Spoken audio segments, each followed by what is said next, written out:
Conociendo a Dios, desde el Génesis hasta el Apocalipsis. Sean todos bienvenidos. Historia de la Iglesia. Elección de diáconos y martirio de Esteban. En aquellos días, como creciera el número de los discípulos, hubo murmuración de los griegos contra los hebreos, de que las viudas de aquellos eran desatendidas en la distribución diaria. Había dos clases de judíos en la iglesia: los que nacieron y crecieron en países fuera de la tierra de Israel y cuyo idioma principal era el griego, y los que nacieron y crecieron en Israel y hablaban hebreo. Los que hablaban griego dijeron que las viudas que pertenecían a su clase no estaban siendo bien provistas como las viudas de los judíos locales. Como estas viudas no tenían familias que vieran por ellas, la iglesia estaba proveyendo para su sustento diario a través de las ofrendas. Como Satanás sabe que no puede vencernos mediante los ataques de inconversos, también trata de causar problemas entre los miembros de la iglesia. Él sabe que la mejor forma de estorbar e interrumpir la obra de Dios es conseguir que los hijos de Dios peleen unos con otros. Esto es algo contra lo que todos debemos estar alertas. Hemos de luchar contra Satanás, el mundo y el pecado, pero no unos con otros.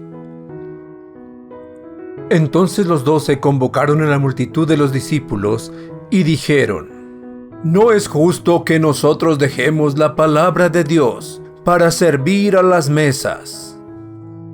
Los apóstoles habían sido escogidos por Jesús para aprender de Él, y les mandó instruir a su iglesia en todas las enseñanzas que les había dado, y también en las cosas nuevas que el Espíritu Santo les revelaría hasta completar su revelación en el Nuevo Testamento. Actuaban como evangelistas, pastores y maestros de la iglesia. Este es el mismo trabajo que los misioneros tenemos entre las etnias. Enseñar la palabra de Dios y orar por ellos es nuestro trabajo más importante. Nuestra oración es que algunos de los hombres aprendan, obedezcan y puedan enseñar la palabra de Dios de modo que puedan unirse en este importantísimo trabajo de guiar, enseñar, dirigir, animar y orar por su iglesia y nuevas iglesias. Los hombres que Dios llame para este importante trabajo se convertirán también en misioneros, profetas, evangelistas, pastores y maestros. Buscad, pues, hermanos de entre vosotros, a 7 varones de buen testimonio, llenos del Espíritu Santo y de sabiduría, a quien encarguemos de este trabajo. Y nosotros persistiremos en la oración y en el ministerio de la palabra. Además de las necesidades espirituales, hay necesidades materiales en la iglesia, como distribuir las donaciones y ofrendas para los que necesitan del apoyo de la iglesia. Las personas que hacen este tipo de trabajo se llaman diáconos o servidores de la iglesia. Note que deben ser personas de buen testimonio, con mucha sabiduría y guiados por el Espíritu Santo.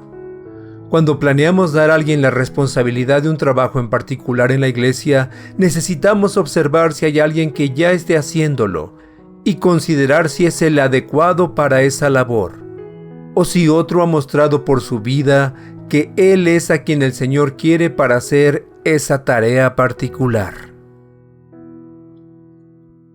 Agradó la propuesta a toda la multitud, y eligieron a Esteban, varón lleno de fe y del Espíritu Santo, a Felipe, a Prócoro, a Nicanor, a Timón, a Parmenas y a Nicolás, prosélito de Antioquía, a los cuales presentaron ante los apóstoles, quienes orando les impusieron las manos. Los apóstoles oraron pidiendo al Señor dar a estos hombres sabiduría en su nueva posición. Luego colocaron sus manos sobre ellos para mostrar que junto con la iglesia aprobaban a estos hombres como diáconos y los apoyarían en su trabajo.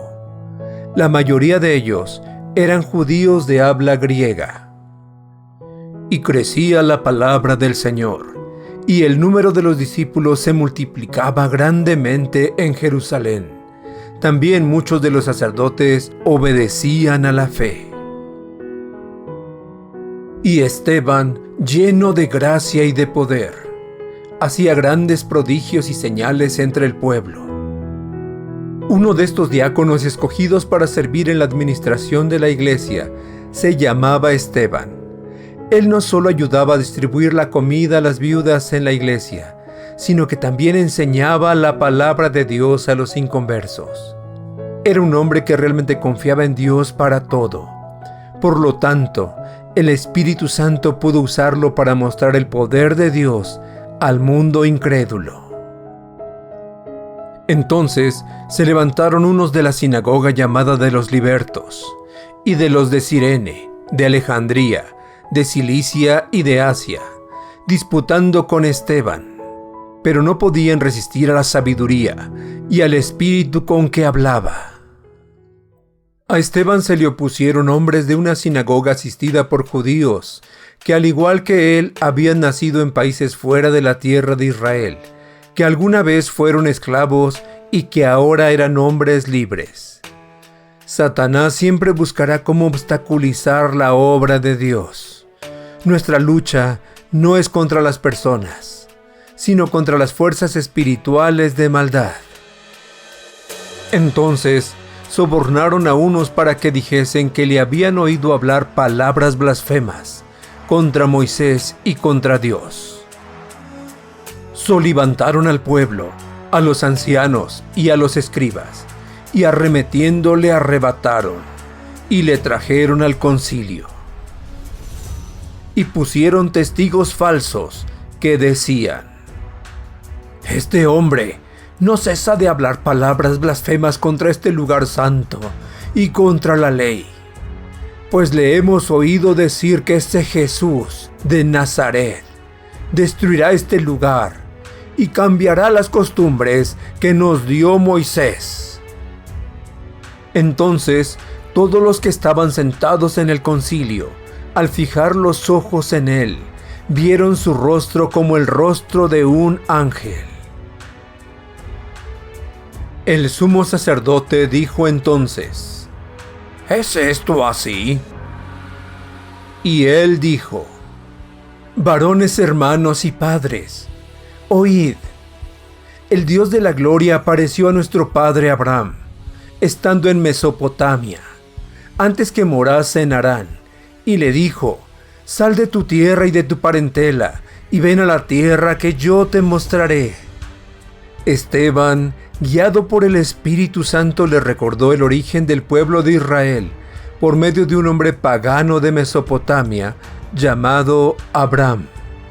Y le dijo Dios así: que su descendencia sería extranjera en tierra ajena, y que los reducirían a servidumbre, y los maltratarían por 400 años. Los patriarcas, movidos por envidia, vendieron a José para Egipto, pero Dios estaba con él, y le libró de todas sus tribulaciones, y le dio gracia y sabiduría delante de Faraón, rey de Egipto, el cual lo puso por gobernador sobre Egipto, y sobre toda su casa. Y enviando José, hizo venir a su padre Jacob, y a toda su parentela en número de 75 personas. Así descendió Jacob a Egipto, donde murió él, y también nuestros padres.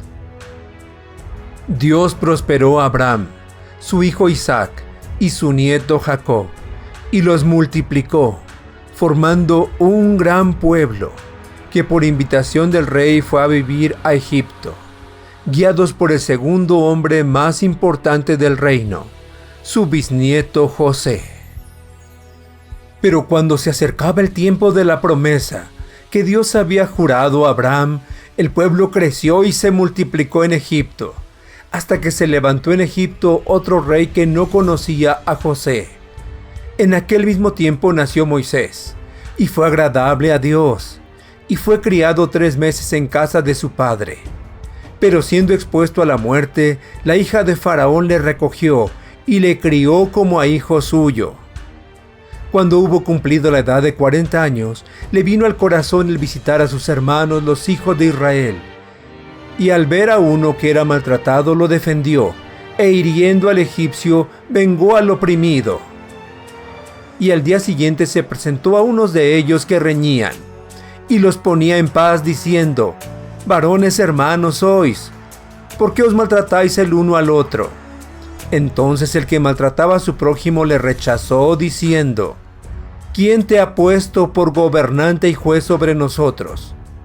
¿Quieres tú matarme como mataste ayer al egipcio? Al oír estas palabras, Moisés huyó y vivió como extranjero en tierra de Madián. Pasados 40 años, un ángel se le apareció en el desierto del monte Sinaí, en la llama de fuego de una zarza.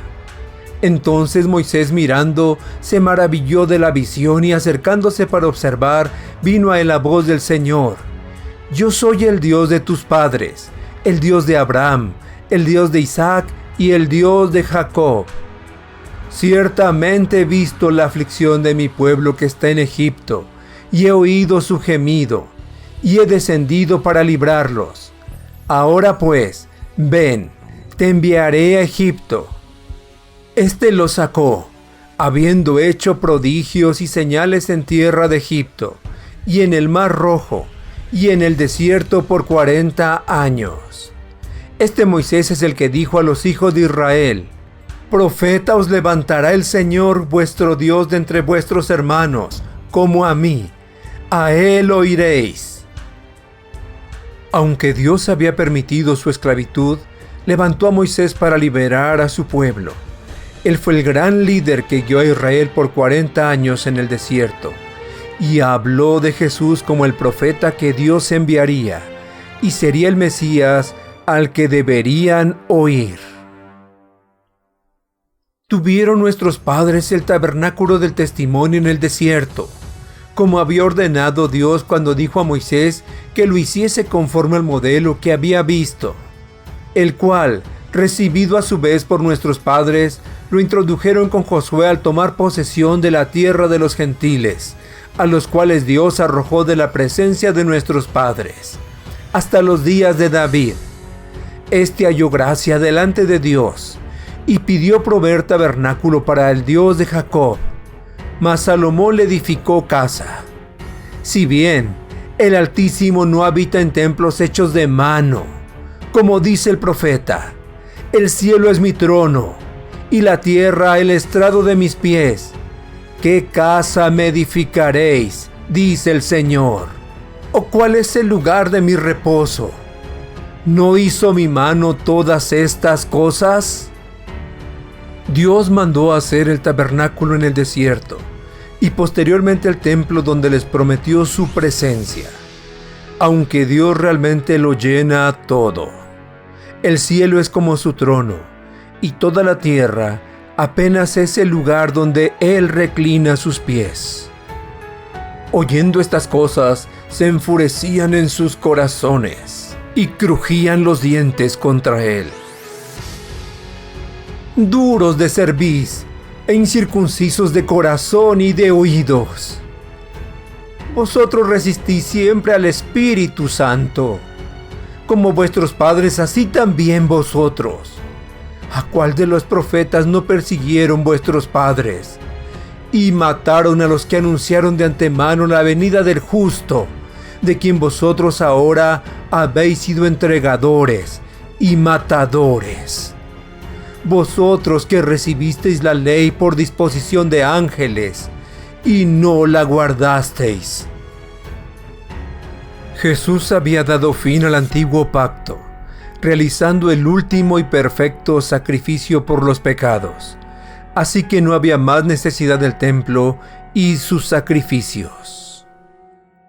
Pero Esteban, lleno del Espíritu Santo, puesto los ojos en el cielo, vio la gloria de Dios, y a Jesús que estaba a la diestra de Dios, y dijo: He aquí, veo los cielos abiertos, y al Hijo del Hombre que está a la diestra de Dios.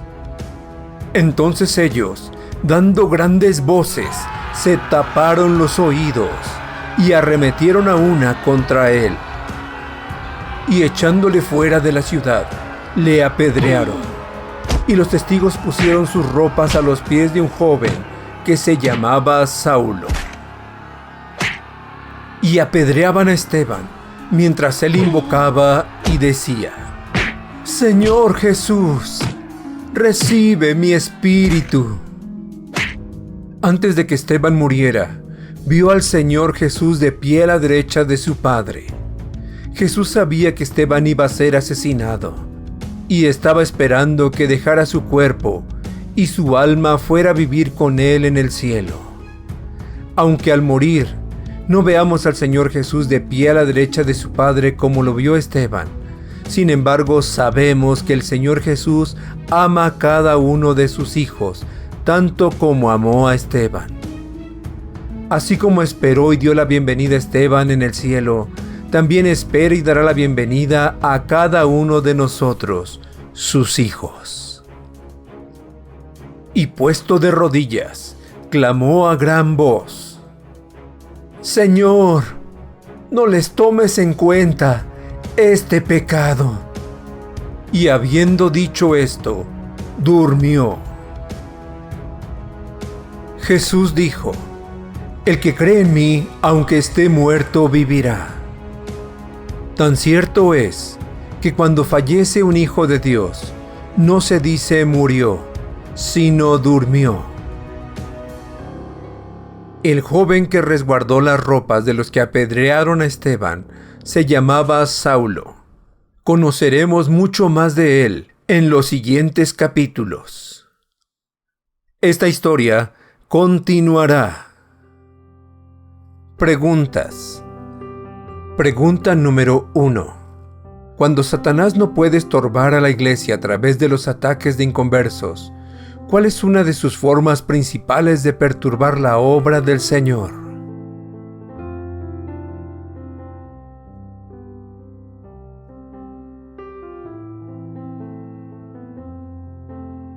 Pregunta número 2.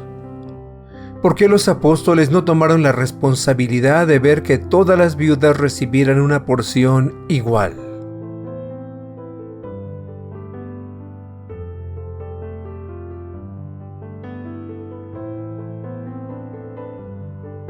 Pregunta número 3. ¿Quién quiere el Señor que haga el trabajo de enseñar, guiar y orar?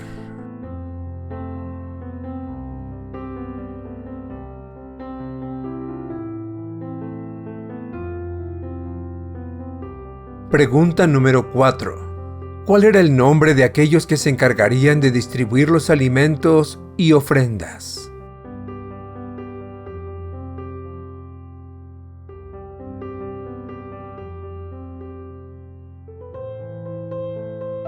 Pregunta número 5. ¿Cuáles eran los requisitos para ser diácono?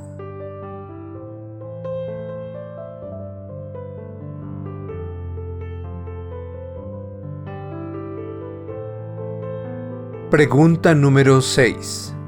¿Cuál era el nombre de uno de los 7 diáconos que después fue apedreado hasta morir?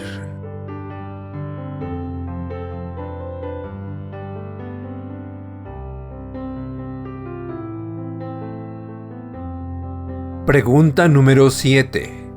¿A quién vio Esteban de pie a la derecha de Dios el Padre?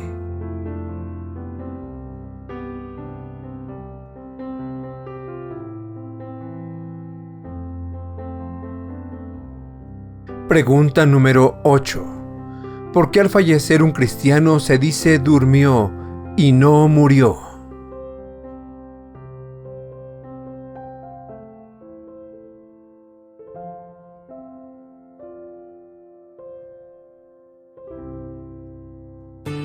Gracias por escucharnos y llegar al final de este video.